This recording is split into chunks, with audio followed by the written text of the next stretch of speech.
Hi everyone, welcome back to the Space Koala channel. My name is Lusa and today I'm back with a short video where I wanted to talk about something very important for everybody in the world of astronomy and astrophotography, and that is dark adaptation. You may have seen in any observatory, star party, any place like that, people tend to use red lights in order not to mess up their dark adaptation. But do you know why? When it gets dark outside, our eyes undergo a number of changes, and the most obvious and best known of this is that our pupils dilate, which is the opposite of you shining a bright light into your eye, and then you will see that your pupils get smaller. This is something you can test in front of the mirror. But this is just one of the changes that happen in our eyes. Something that is maybe less known, but much more significant is the actual chemical, physiological changes that our eyes undergo within the retina, so the back of the eye. It can take up to 2 hours, but our eyes go into this dark mode where the retina becomes much more sensitive to light and we can see better with less light. The opposite of this process is in turn light adaptation. So there was dark adaptation versus light adaptation, which is exactly the opposite of this.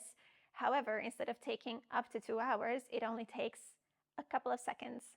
So it means that you may have spent an hour or more getting your eyes adapted to less light, and then it's enough that you look at a bright light or you look at your phone screen, and then you have lost all of that in just a matter of a few seconds. So obviously, the best thing would be to just never look at any light source or anything like that, but this is many times not feasible, especially if you're doing astrophotography. It is inevitable that eventually you're going to have to look at your phone screen, you're going to have to look at a laptop screen or any sort of light source like that. However, it doesn't mean that you have to lose your dark adaptation, because with all the accessibility features that are available on the iPhone, on Androids, on the Mac, and also on Windows, it's all built into the systems directly, and just with a few settings you can turn your phone or your computer into an astro-friendly mode. I will be demonstrating how to do that today. I am an iPhone user, so I will be showing you how to set it up on the iPhone, and I will be providing guides also how to do it on other devices. It's pretty much the same regardless of which operating system you use. On the iPhone, you just have to open Settings and navigate to the Accessibility section. And within here, the third menu is Display and Text Size. Here you have a number of options available, the most important for us being something called color filters. If you go into color filters, which is currently turned off for me, you have a selection of colors shown by these pencils. If you turn on the color filters, it immediately switches to the last selected color. You can choose the preset functions like grayscale, red, green, red, and so on, which are used for different eye conditions. But then you can use a color tint, and that's the one we need. And then you can change the intensity from 0 to 100. And then you can change the hue to any color you want. You just want to set it to red, and that's all you need to do. In addition to the color filters, there are a number of things you can do to make it even more dark sky, dark adaptation friendly. You can reduce the white point, things like this. Now, this is something very simple to do, but to make it even quicker for you, on the iPhone, you can actually set up something called a shortcut. If you navigate to the Shortcuts application, you can create your new shortcut. Mine is already here, called Astro Mode, so I will just show you how this is set up. And all it does is it changes 3 different settings on my phone related to the display. Each of these 3 are toggle, which means the same shortcut can be used to enable or disable the function.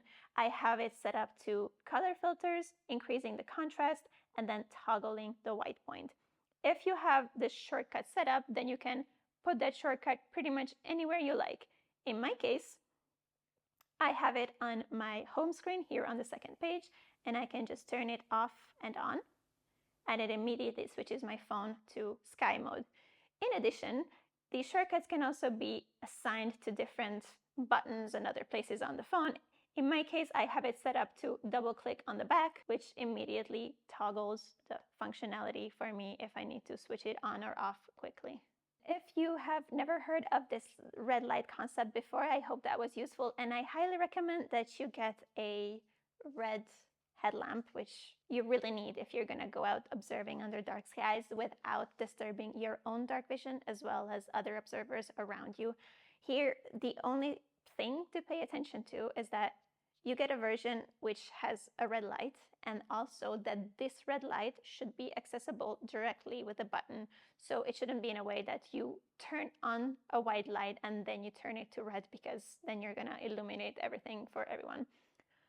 I also recommend that you get one that is USB rechargeable, potentially chargeable with a cable that you already have around with you at all times. I will link a few options that I think are good below the video, but you can also just go to any camping store and find these there. And for everybody else, I hope that you still learned something new with this phone accessibility feature that is available on pretty much all smartphones and all computers. And I hope that you will be able to save some time and some dark vision with these tricks. I hope that was helpful. If you're not yet subscribed, consider subscribing to the Space Koala channel. Thank you for your attention, and until next time, clear skies.